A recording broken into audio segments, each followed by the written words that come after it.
احمدہ و صلی علی رسول الکریم، اما بعد۔ بال جبریل حصہ دوم ہے اور غزل نمبر 2 سے ہم آغاز کر رہے ہیں۔ یہ کون غزل خواں ہے؟ کہتے ہیں کہ یہ کون غزل خواں ہے، پرسوز و نشاط انگیز، اندیشہ دانا کو کرتا ہے جنوں آمیز، گو فقر بھی رکھتا ہے انداز ملوکانہ، ناپختہ ہے پرویزی بے سلطنت پرویز۔ اب حجرہ صوفی میں وہ فقر نہیں باقی، ایک دفعہ پڑھ لیتے ہیں پھر شرح کریں گے۔ اب حجرہ صوفی میں وہ فقر نہیں باقی، خون دل شیراں ہو جس فقر کی دستاویز۔ اے حلقہ درویشاں وہ مرد خدا کیسا ہو جس کے گریباں میں ہنگامہ رستاخیز، جو ذکر کی گرمی سے شعلے کی طرح روشن، جو فکر کی سرعت میں بجلی سے زیادہ تیز، کرتی ہے ملوکیت آثار جنوں پیدا، اللہ کے نشتر ہیں تیمور ہو یا چنگیز۔ یوں داد سخن مجھ کو دیتے ہیں عراق و پارس، یہ کافر ہندی ہے بے تیغ و سنا خونریز۔ علیکم السلام ورحمۃ اللہ۔ یہاں اقبال نے جو ان کی تھیم ہے، جہاں مختلف تقابلات آتے ہیں، کہیں ہم دیکھتے ہیں کہ وہ عقل اور دل کا تقابل کرتے ہیں، اسی طرح سے اس مقام پر ہم دیکھتے ہیں کہ وہ فقر اور ملوکیت کا تقابل کر رہے ہیں، اور پھر ظاہر سی بات ہے ان کا وزن جو ہے وہ فقر کی جانب ہے، وہ فقر درویشی، اس کی طرف ان کا رجحان پایا جاتا ہے۔ کہتے ہیں کہ یہ کون غزل خواں ہے پرسوز و نشاط انگیز۔ اس غزل کا پہلا شعر اور اختتامی شعر، یہ دونوں جو ہے وہ اپنی شعری قوت کے اظہار پر بھی مشتمل ہے، یعنی اس کی ایک خود ستائی سی کیفیت ہے، خود اپنے بارے میں خود ایک تعریفی جملہ وہ کہتے ہیں کہ یہ کون غزل خواں ہے پرسوز و نشاط انگیز۔ پرسوز ہے اس کا کلام اور نشاط انگیز ہے، یعنی اس کے اندر مضمون بھی بہت شاندار ہے اور انداز بیان بھی بہت عمدہ ہے۔ اندیشہ دانا کو کرتا ہے جنوں آمیز، یہ مصرع بہت خوب ہے۔ اندیشہ دانا یہ اصل میں عقل مند آدمی کی سوچ۔ اندیشے کا لفظ ایک تو خطرات کا اندیشہ، خطرات کے لیے بھی لفظ اندیشہ استعمال ہوتا ہے، کسی کو اندیشہ ہے اور خطرہ ہے، اور ایک دوسرے معنی اندیشے کے فارسی زبان میں آتے ہیں فکر اور سوچ کے لیے۔ اندیشہ من یہ میری سوچ ہے، یہ میرا خیال ہے۔ آپ کہتے ہیں نا کہ آپ کا خیال ہے میرا خیال ہے، تو کہتے ہیں یہ میرا اندیشہ ہے، یعنی میری سوچ ہے۔ تو یہاں یہ کہا کہ اندیشہ دانا یعنی عقل مند آدمی کی جو سوچ ہے، اس کا جو نقطۂ نظر ہے نا، جو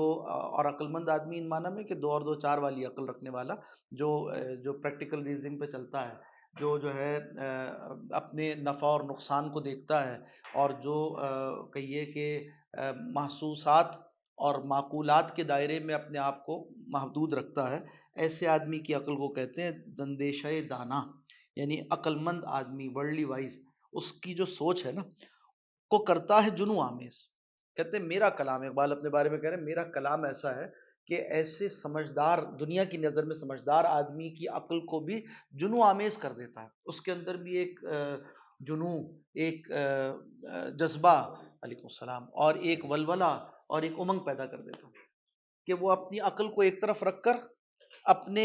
جذبات کو، جو کہ صحیح جذبات ہیں، ایک جذبات وہ ہوتے ہیں حد سے بڑے ہوئے ہیں، ایک وہ جذبات ہیں جو برتنے کے ہوتے ہیں، جس کے ساتھ انسان کو رہنا چاہیے۔ یہاں رکھی ہوں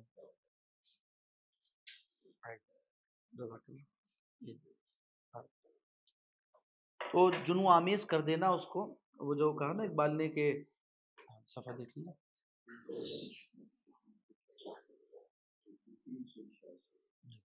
جو کہا نا کہ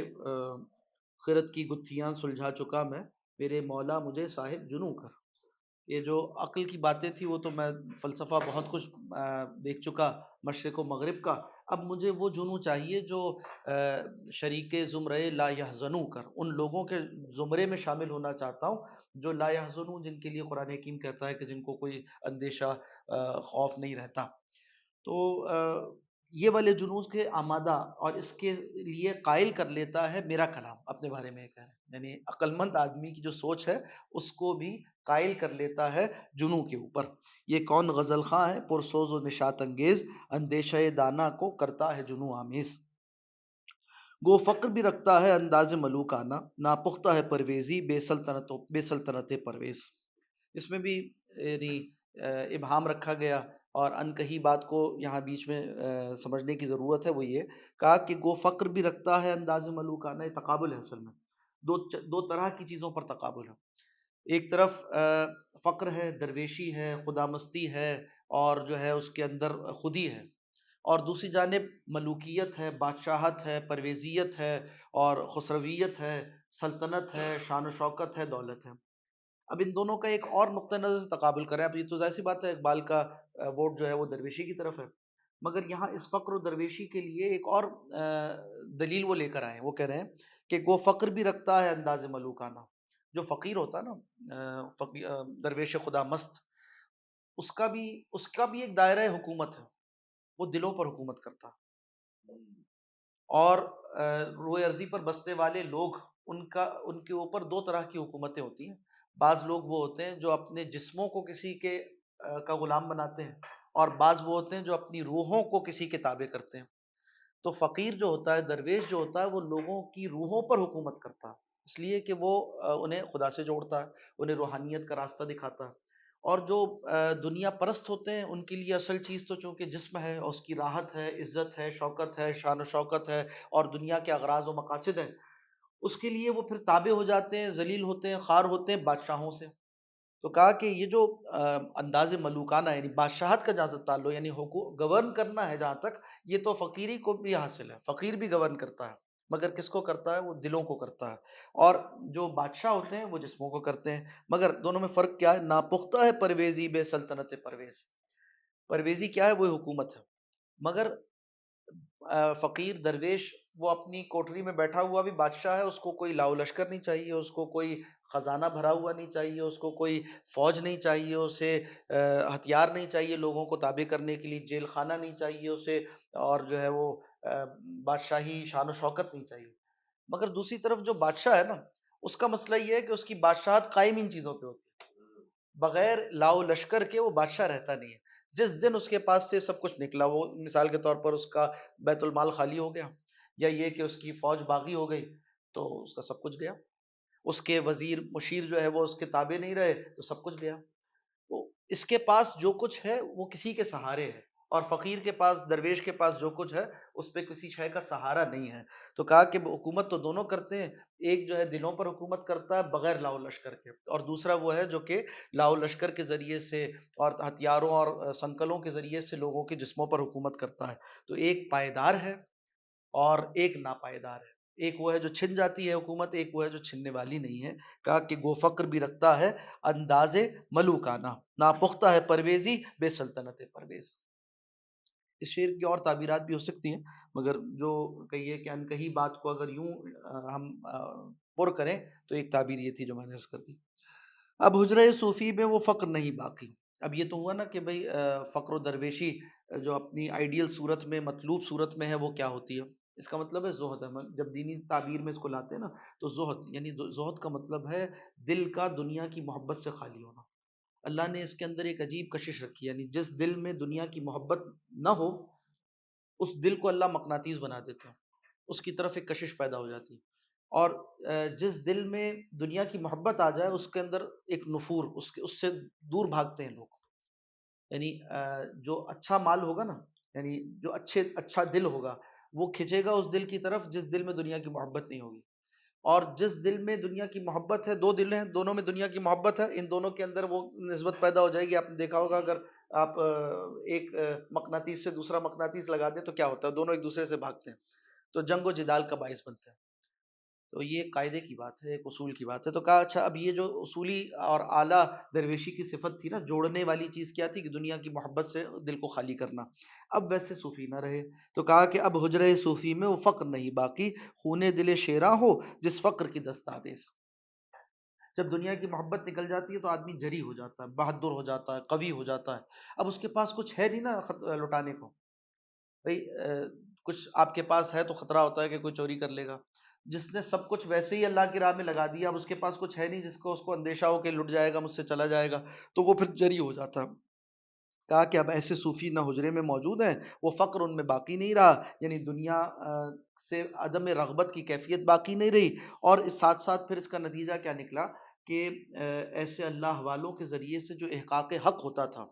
اور جو ظالموں جابروں کے سامنے وہ کلمہ حق کہتے تھے، وہ بات بھی اب نہ رہی۔ جب ان کے اندر دنیا کی محبت نہیں تھی تو یہ حق کی بات کھل کر کہتے تھے، خونے دل شیراں ہوں جس فقر کی دستاویز، یعنی شیر کے خون سے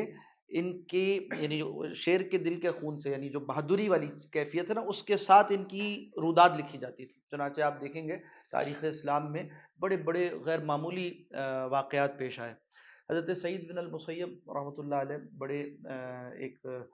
تابعی گزرے ہیں، اور اس زمانے میں بہت ظالم قسم کا آدمی تھا حجاج بن یوسف، حجاج بن یوسف ثقفی، اور قاتل تھا، ظالم تھا، صحابہ کا قاتل تھا، تابعین کو، بڑے بڑے تابعین کو اس نے قتل کیا۔ تو اس کے دربار میں جس کو لایا جاتا تھا، اس کو پتہ تھا کہ بس یہ مجھے قتل کرے گا اور چھوڑے گا نہیں، اس کا کم سے کم رحم یہ ہوتا تھا کہ قتل کر دے، ورنہ پھر یہ تھا کہ اذیت دے دے کے قتل کرے۔ مگر تاریخ کے صفحات گواہی دیتے ہیں کہ سعید بن المسیب رحمۃ اللہ علیہ کو بھی اس نے قتل کیا، مگر شہید کیا، مگر انہوں نے اس کے دربار میں جو بات کہی نا ڈٹ کر، حق کا جس طرح سے اعلان کیا، یہ تھی وہ بات۔ یعنی اس کے کہا کہ تم کچھ نہیں کر سکتے میرے ساتھ، کیا کر سکتے ہو؟ میں نے کہا تم اتنے خوف والے ہو کہ تم مجھ سے ڈر کر بھاگ گئے تھے۔ تو انہوں نے کہا کہ ہاں، میں اسی طرح سے بھاگ گیا تھا جس طرح حضرت موسیٰ علیہ السلام فرعون کی زیادتی سے دور چلے گئے تھے۔ تو اس نے جتنے اعتراضات کیے تو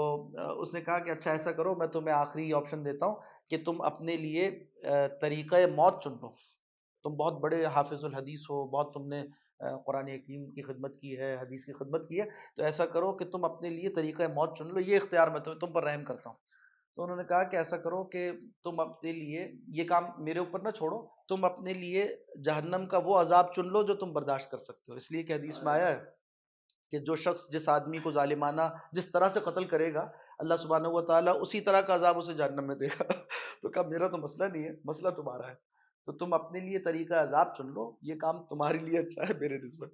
تو حق بات کہتے رہے، ہر اس کے اعتراض پر وہ جواب دیا کہ جس کا اس کے پاس جواب نہیں تھا۔ اور یہ جرت اور یہ دلیری تبھی پیدا ہو سکتی ہے جب انسان کے اندر خدا خوفی ہو اور اس کے اللہ کے علاوہ کسی سے نہ ڈرتا ہو، زندگی کی محبت نہ ہو، دنیا کی محبت نہ ہو۔ تو کہا یہ جو داستان تھی نا، فقیروں کی داستان، یہ جو شیر دل فقیر تھے، کہا یہ دستاویز جو تھی وہ بھی اب باقی نہ رہی، اب حجرہ صوفی میں وہ فقر نہیں باقی، خونے دل شیراں ہوں جس فقر کی دستاویز۔ اے حلقہ درویشاں وہ مرد خدا کیسا۔ اب سوال کر رہے ہیں کہ اچھا جو لوگ اس فقیری اور اس درویشی اور اس زہد و خدا پرستی کے علمبردار ہیں، تو ذرا غور کرو اس بات پر کہ تمہیں کیسا ہونا چاہیے۔ اے حلقہ درویشاں وہ مرد خدا کیسا، ذرا تصور کرو وہ کیسا ہو جس کے گریباں میں ہنگامہ رستاخیز، رستاخیز یعنی قیامت آفری، قیامت برپا کر دینے والی چیز، رستاخیز یعنی قیامت اٹھا دینے والی چیز، کہ ہو جس کے گریباں میں ہنگامہ رستاخیز، کہ وہ اصل میں اس طرح کی کیفیات باطنی رکھتا ہے، اس کے دل کے اندر ایسی کیفیت ہے، ہر لمحہ وہ اپنے آپ کو محاسبے سے گزارتا ہے،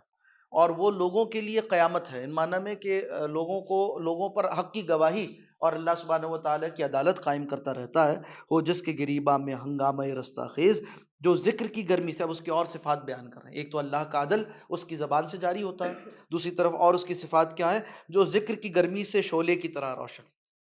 وہ اللہ اللہ کرتا ہے تو اس سے اس کو وہ حرارت ایمانی ایسا حاصل ہوتی ہے کہ یہ اس کے لیے کفایت کر جاتی ہے، اس کے بعد یہ کسی اور شے سے کا محتاج نہیں رہتا۔ جو ذکر کی گرمی سے شعلے کی طرح روشن، یعنی اس کا ایمان روشن ہوتا ہے، جو فکر کی سرعت میں بجلی سے زیادہ تیز۔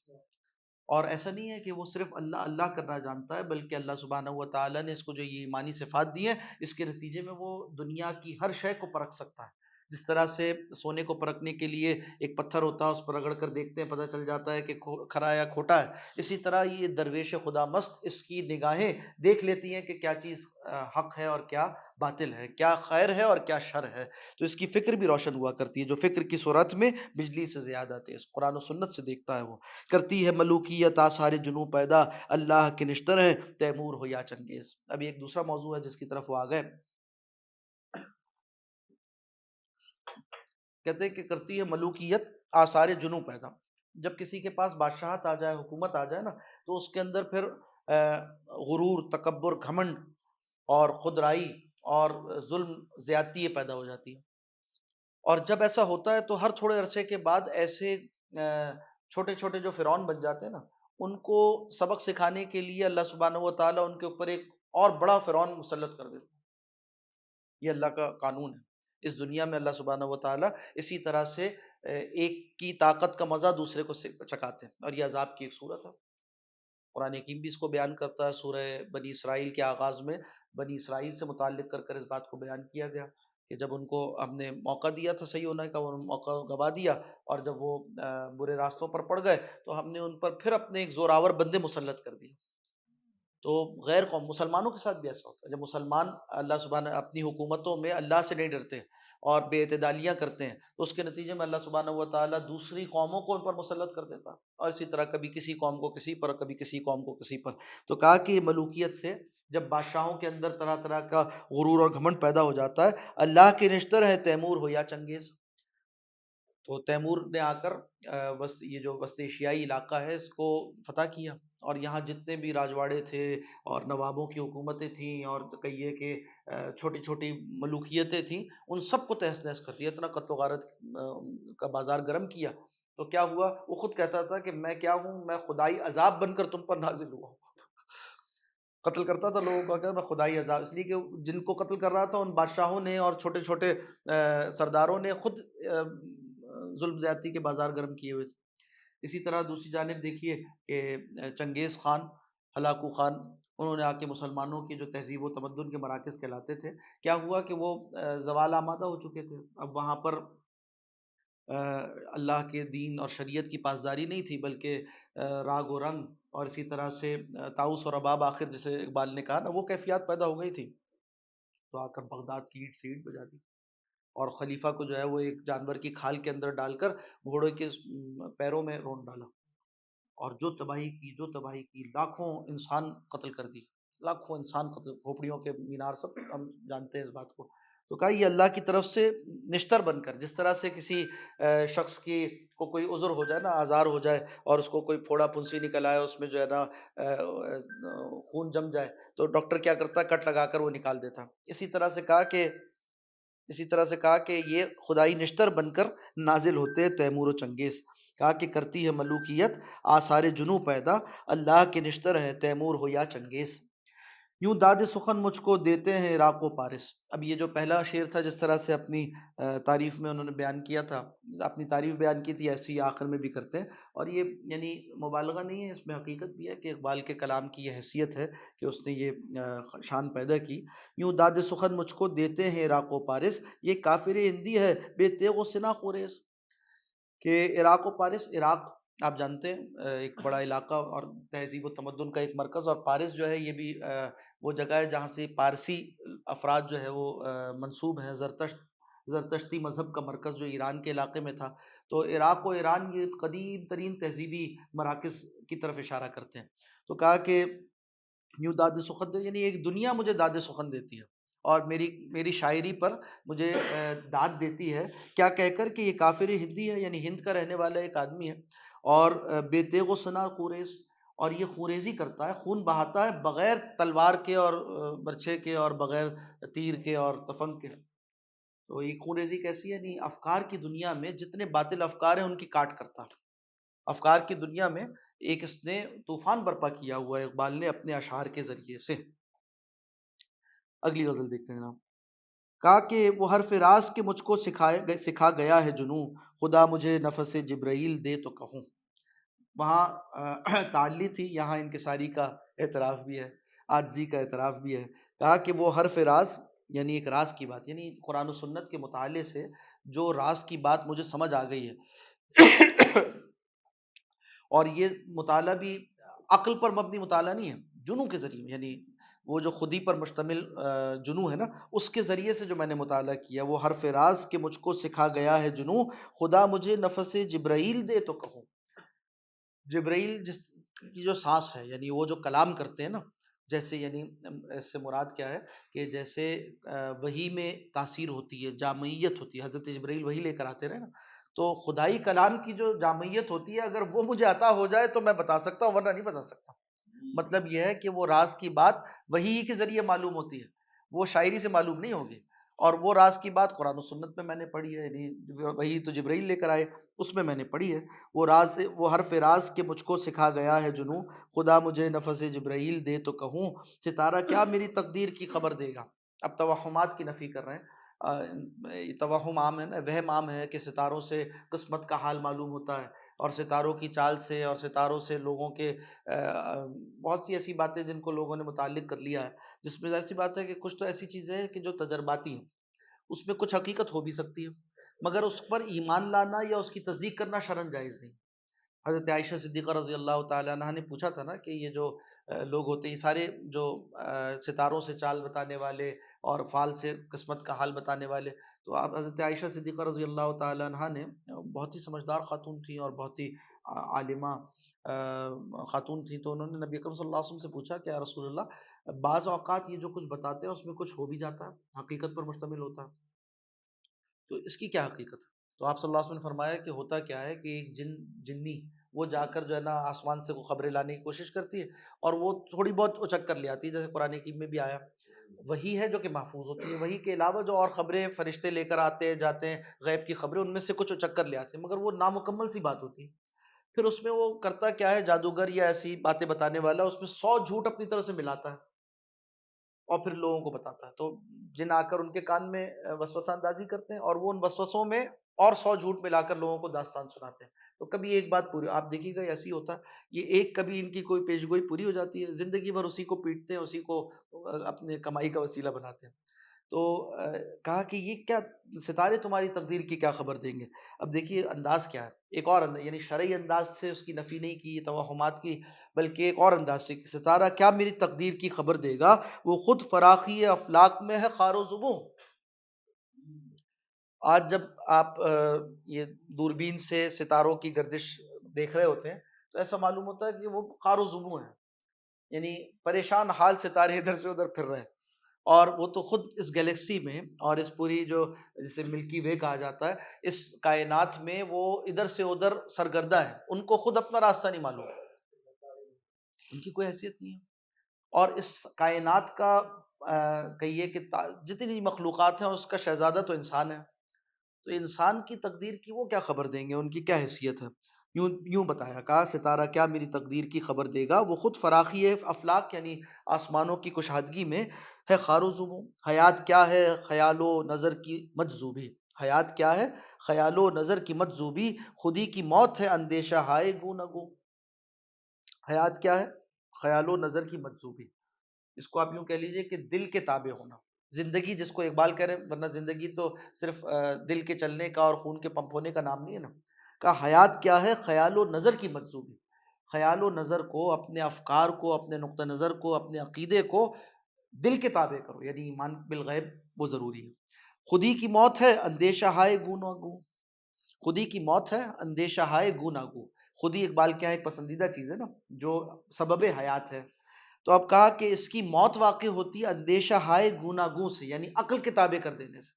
عقل کا کام ہی اندیشے کرنا ہے، خطرات بتلانا ہے اور اکسانا ہے، اور کہنا ہے ایسا ہو گیا تو کیا ہوگا، پھر کیا ہوگا، پھر کیا ہوگا، اور روکنا ہے، تو کہا کہ اگر اب دو چیزوں کا تقابل ہو گیا، ایک طرف ہے خیال و نظر کی مجذوبی، یہ ہے دل کے تابع ہونا،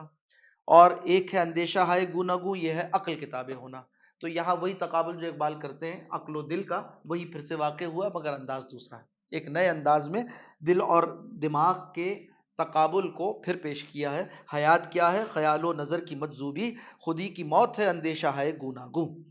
عجب مزہ ہے مجھے لذت خودی دے کر، وہ چاہتے ہیں کہ میں اپنے آپ میں نہ رہوں، عجب مزہ ہے مجھے لذت خودی دے کر، اب اس میں کوئی فلسفہ نہیں ہے، بلکہ یہ ایک شعری صنعت سے لطف پیدا کیا ہے کہ عجب مزہ ہے مجھے لذت خودی، لفظ خودی ہے نا، وہ چاہتے ہیں کہ میں اپنے آپ میں نہ رہوں، اپنا آپ خودی، تو ان دونوں کے مابین ایک تقابل کر دیا کہ اپنے آپ میں نہ رہوں کا مطلب کیا ہے کہ کسی شخص کو کسی کو وفور شوق سے یہ کیفیت پیدا ہو جائے کہ کہتے ہیں یہ اپنے آپ میں نہیں رہا، اپنے آپ سے باہر ہو گیا، مطلب خوشی کے مارے اس کا حال ایسا ہو گیا کہ جیسے پھولے نہیں سمائے، تو کہا کہ یہ خودی کی لذت بھی ایسی ہے، انسان جب اپنے آپ کو پہچانتا ہے تو اپنے آپ سے باہر ہو جاتا ہے تو کہا کہ خودی کی بھی ایسی کیفیت ہے، اور آپ اگر اقبال کے پورے تناظر میں دیکھیں تو واقعی اس نے اپنے فلسفے کا عنوان چونکہ خود ہی کو بنایا نا، تو اس کی جیسے جیسے اس پر یہ چیز کھلتی جائے گی اتنا زیادہ وہ آپ سے باہر ہوتا جائے گا تو کہا کہ عجب مزہ ہے مجھے لذت خودی دے کر، وہ چاہتے ہیں کہ میں اپنے آپ میں نہ رہوں، ضمیر پاک و نگاہ بلند و مستی شوق، نہ مال و دولت قاروں نہ فکر افلاطوں۔ کیا تقابل کیا ہے دیکھیے، روح اور روحانیت اور مادیت کا تقابل، اور کہیے کہ وہی جو ابھی ہم دیکھ رہے تھے نا، ایک ہے مٹیریلزم اور ایک ہے انٹلیکچوئل یا انٹلیکچوئلزم، ان دونوں کے مابین ایک تقابل کروا دیا۔ کہا کہ دنیا میں عام طور پہ جس سطح پر لوگ زندگی گزارتے ہیں وہ کیا ہے، مال و دولت قارون چاہیے، مال و دولت کی انتہا قارون ہے، صحیح ہے، اس کا ایک عنوان قارون ہے، اور اللہ خود فرماتے ہیں کہ ہم نے اس کو اتنا کچھ دیا تھا کہ اس کی چابیاں، اس کے خزانوں کی چابیاں اٹھانے کے لیے ایک جماعت چاہیے تھی، پوری جماعت چاہیے تھی، مگر کیا ہوا، اللہ نے اسے دھسا دیا، اللہ کی نگاہ میں اس کی کوئی حیثیت اور اہمیت نہ تھی۔ اور اسی طرح سے فکر کے اعتبار سے افلاطون وہ دنیا میں ایک نام رکھتا ہے، اور تہذیبوں میں اس کی ایک پہچان ہے کہ بھئی فکر میں بہت اعلیٰ اور عمدہ تھا۔ تو کہا کہ ان سب کے بالمقابل، اور اقبال کہہ رہے ہیں اگر یہ دونوں چیزیں آپ رکھ دیں، یہ ایک سیٹ ہے اور یہ ایک سیٹ ہے، تو ان میں سے میں کیا چیز لوں گا، وہ بتا رہے ہیں، وہ یہ ہے کہ ضمیر پاک، نگاہ بلند اور مستی شوق، تین چیزیں، ضمیر پاک۔ اور دیکھیے آپ کہہ سکتے ہیں کہ دین کے جو مقصودی چیزیں تھیں نا ان کا بیان آیا ہے یہاں پر، دین کی مقصودی چیزیں، یہ اعمال جو کچھ ہیں، احکامات جتنے ہیں، ان سب کا حاصل ایک نفس مزکہ ہے، تزکیہ یافتہ نفس، وہ نفس کے جس کے اندر سے سارے رذائل دور کر دیے گئے، اب اس کا ٹھکانہ جنت ہے، جس کو قرآن حکیم کہتا ہے نا کہ یا ایتھا النفس المطمئنہ ارجعی الی ربک راضیۃ مرضیہ، یہ وہ جو نفس مطمئنہ ہے نا، اس کی صفات ہیں، کا ضمیر پاک، ضمیر پاک، اس کا باطن بالکل پاک صاف ہے، نہ کسی کے لیے کینہ ہے، نہ حسد ہے، نہ بغض و عداوت ہے، ضمیر پاک ہے، نہ کسی گناہ کا بوجھ اس کے اوپر ہے، ضمیر پاک، پاک ضمیر، نگاہ بلند، نگاہ اس کی بلند ہے، وہ اپنی سطح پر زندگی نہیں گزار رہا، وہ اوروں کو خیر پہنچانا چاہتا ہے، وہ خیر کا حامل ہو چکا، اب وہ حامل خیر اس خیر کو دوسروں تک پہنچانے کا سعی ہے، کوشش کرنے والا ہے، تو اب کیا ہوا، نگاہ بلند اور مستی شوق۔ اب اس راستے میں طرح طرح کے مسائل ہیں، مصائب ہیں، پریشانیاں ہیں، تو یہ چل نہیں سکتا جب تک شوق کی مستی اس پر غالب نہ ہو جائے، شوق کی مستی، اور طویل سفر، کٹھن سفر طے کرنے کے لیے اسی طرح کی ایک یعنی جنونی کیفیت چاہیے ہوتی ہے، وہ عقل سے طے نہیں کیا جا سکتا۔ تو وہ یہ تین صفات اگر مل گئیں تو اقبال کہتے ہیں اس کے بالمقابل مال و دولت قاروں اور فکر افلاطوں، اس کی کوئی حیثیت نہیں ہے میرے نگاہ میں۔ اب دیکھیں تو یہ دو تہذیبوں کا تقابل ہے، یہ پہلی تین چیزیں یہ اسلامی تہذیب کی عکاس ہے، نمائندہ صفات ہیں، اور دوسری دو چیزیں جو ہے نا وہ مغربی تہذیب کی نمائندہ ہے، مغربی تہذیب میں سب سے بڑے آئیڈیل ہیں، بھئی آپ زیادہ سے زیادہ مال جمع کر لیں، یا یہ کہ آپ ہے نا ایک خاص طرح کی انٹلیکچوئل سطح کو حاصل کر لیں تاکہ جتنے وہ انٹلیکچوئلز ہیں وہ آپ کے حضور جھکنے والے ہو جائیں، بس مقصود کیا ہے اس کا؟ ہاں، جو چیز کامیابی سے یعنی انسان کو انسان بناتی ہے، اس کے مادی سطح، اس مادی سطح سے اٹھا کر اس کے روحانی سطح پر ترقی دیتی ہے، وہ تو یہ تین چیزیں ہیں، ضمیر پاک، نگاہ بلند اور مستی شوق۔ پھر اس کے بعد جو شعر ہے وہ بہت ہی معروف مشہور ہے، اکثر ہمارے ہاں جو جلسے سیرت کے ہوتے ہیں ان کا یہ سرنامہ بنا ہوتا ہے، کہا کہ سبق ملا ہے یہ معراج مصطفیٰ سے مجھے کہ عالم بشریت کی زد میں ہے گردوں، سبق ملا ہے یہ معراج مصطفیٰ سے مجھے کہ عالم بشریت کی زد میں ہے گردوں۔ رسول کریم صلی اللہ علیہ وسلم کی معراج، آپ صلی اللہ علیہ وسلم کا معراج پر تشریف لے جانا، یہ ہمارا عقیدہ ہے نا کہ جسم اور روح کے ساتھ یہ واقعہ پیش آیا تھا۔ اہل سنت والجماعت کا، تمام سنی مسلمانوں کا عقیدہ ہے کہ یہ واقعہ صرف خواب میں نہیں ہوا بلکہ روح اور جسم کے مجموعے کے ساتھ نبی اکرم صلی اللہ علیہ وسلم آسمانوں کی سیر فرما کر آ گئے۔ اچھا، اب جب مسلمان اس بات کو مانتا ہے تو لامحالہ اسے یہ بھی ماننا پڑے گا کہ یہ جتنا، جسے ہم کہیے کہ عالم بالا کہتے ہیں، آسمان کہہ دیتے ہیں، یا کہتے ہیں افلاک کہہ دیتے ہیں، یہ سارے عالم یہ بشریت کی زد میں ہے، یعنی بشریت اس پر فائق ہے، تو یہ ایک الگ نقطہ ہے، یا کہیے کہ بشریت کی زد میں، یوں کہہ سکتے ہیں آپ کہ اس کی دسترس میں رسول اللہ صلی اللہ علیہ وسلم رسول بشر ہے نا، آپ صلی اللہ علیہ وسلم اپنے جسد بشری کے ساتھ اور تشریف لے گئے، تو معلوم ہوا کہ بشریت کی زد میں ہے، اگر ہم اس کو بہت زیادہ اور الفاظ سے تعبیر نہ کریں جو اقبال نے کہہ دیا بس اتنا ہی کہہ لیں، اس لیے کہ یہاں الفاظ خطرناک ہو جاتے ہیں، اور اللہ ہی حقیقت کو جانتا ہے، اور ہے ہمارے لیے تو غیب کا معاملہ کہ اس کی حقیقت تفصیلات ہم جانتے نہیں ہیں۔ ہم ایمان لاتے ہیں رسول اللہ صلی اللہ علیہ وسلم کے فرمان پر، آپ نے فرمایا ایسے میں تشریف لے گیا، ایسے میں گیا تھا اور ایسے آیا، اور یوں تفصیل براق پر گیا تھا، جبرائیل آئے تھے، سب کچھ ہم اس کو مانتے ہیں۔ تو یہ معلوم ہو گیا، عقیدے میں بات داخل ہمارے ایمانیات کا حصہ ہے کہ آپ صلی اللہ علیہ وسلم اپنے جسد عنصری کے ساتھ تشریف لے گئے، تو معلوم ہوا کہ بشریت کی زد میں یہ افلاک ہیں۔ آگے سے اب اس سے نقطہ وہ نکال رہے ہیں نا کہ بھائی جہاں ہے تیرے لیے، تو نہیں جہاں کے لیے۔ اب اس کائنات میں انسان گم ہو جائے، بھائی تمہارے سردار، ہمارے سردار رسول اللہ صلی اللہ علیہ وسلم، وہ تو ان سب کو چھوڑ کر اپنی بشریت کے ساتھ وہاں تشریف لے گئے، تو یہ سب کچھ کمتر ہے، اور انسان اس کائنات کا شہزادہ بنایا گیا۔ یہ کائنات اس لیے نہیں ہے کہ انسان اس میں گم ہو جائے یا اس کو اپنا مقصود بنا لے، بلکہ یہ سب کچھ اس سے کمتر، دون ہے، نیچے ہے۔ کا سبق ملا ہے معراج مصطفیٰ سے مجھے کہ عالم بشریت کی زد میں ہے گردوں، یہ کائنات ابھی ناتمام ہے شاید، یہ شعر بھی بڑا معروف ہے، یہ کائنات ابھی ناتمام ہے شاید کہ آ رہی ہے دمادم صدائے کن فیکوں۔ قرآن کی آیا نا کہ اللہ سبحانہ و تعالیٰ کی شان تخلیق کیا ہے، اذا اراد شیئا ان یقول له کن فیکون، جب اللہ کسی شے کا ارادہ کرتا ہے کہ وہ ہو جائے تو بس اس کو اتنا کہتا ہے کہ ہو جا، وہ ہو جاتی۔ تو یہ جو شان ہے نا اللہ کی، یہ شان جاری و ساری، یعنی ایسا نہیں ہوا کہ کائنات بنا کر اس کے بعد اب وہ تخلیق کا عمل اس نے روک دیا، بلکہ کہہ رہے ہیں کہ کائنات ابھی ناتمام ہے شاید، اس لیے کہ اس کائنات کے اندر بھی تخلیق کے نئے نئی نئی صورتیں آپ کے سامنے آتی رہتی ہیں۔ تو سائنسدان جس کو کائنات کے بارے میں کہتے ہیں نا توسیع، ایکسپینڈنگ یونیورس کا تصور ہے، تو اگر وہ تصور مان لیں کہ وہ اس سے مراد ہے تو ایک مراد ہو سکتی ہے، باقی یہ کہ اللہ سبحانہ و تعالیٰ کی شان تخلیقی اس کائنات کے بارے میں کہ اس نے کہا ہو جا، وہ ہو گئی۔ اب ہماری نسبت سے یہ ہے کہ وہ ہم پر کھل رہی آہستہ آہستہ، یہ دوسرا اس کا پہلو ہے کہ کہتے ہیں کہ علاج آتش رومی کے سوز میں ہے تیرا، علاج آتش رومی کے سوز میں ہے تیرا، تیری خرد پہ ہے غالب فرنگیوں کا فسوں۔ یہ وہ دو پیراڈائمز، ایک ہے جو کہ اسلامی علمیت ہے، اپسٹمالوجی ہے، نظریہ علم ہے، جس کے امام ہے روم، مولانا روم اس کے امام ہیں، اور جس میں عقل پر دل کو فوقیت حاصل ہے۔ اور دوسرا ہے مغربی نقطہ نظر، جو کہ جس میں ایک نمائندہ فرد فلاطون کا ذکر پہلے وہ کر چکے ہیں، کہا تیری خرد پہ غالب ہے فرنگیوں کا فسوں، فرنگیوں کا فسوں یعنی عقل کی برتری۔ ایک ہے جو کہ دل اور جذبات کو ترجیح دیتا ہے، یعنی غیب کو ترجیح دیتا ہے، دوسرا ہے جو کہ مادے، ظہور اور عقل کو ترجیح دیتا ہے۔ علاج آتش رومی کے سوز میں ہے تیرا۔ اب یہ علاج بھی یعنی صرف مسئلہ نہیں بتا رہے، علاج بھی تجویز کر رہے ہیں کہ اس سوز کو اپنانے کی ضرورت ہے، وہ جو کلام مولائے روم میں پایا جاتا ہے، یعنی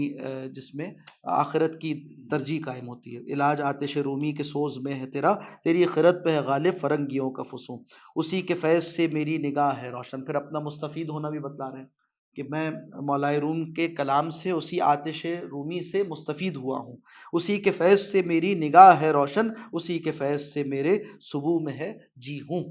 جی ہوں ایک دریا ہے ترکستان کے علاقے میں، اور دریائے جی ہوں کے نام سے، اور بہت بڑا دریا ہے، تو کہا کہ وہ پورا دریا جو ہے نا وہ صبح میں آ جاتا ہے، یعنی ایک پیالے کے اندر سمیٹ لیتا ہوں میں اس طرح سے، اس لیے کہ میں مولائے روم کا غلام ہوں، میں مرید ہندی ہوں پیر رومی کا۔ ایک نظم بھی ہم پڑھ چکے ہیں، پیر رومی اور مرید ہندی نا، تو کہا کہ علاج آتش رومی کے سوز میں ہے تیرا، تیری خرد پہ ہے غالب فرنگیوں کا فسوں، اسی کے فیض سے میری نگاہ ہے روشن، اسی کے فیض سے میرے صبح میں ہے جی ہوں۔ چلیے وقت پورا ہو گیا، ایک نظم اور ہے اگلے اس میں پڑھیں گے انشاءاللہ، ایک غزل اور ہے۔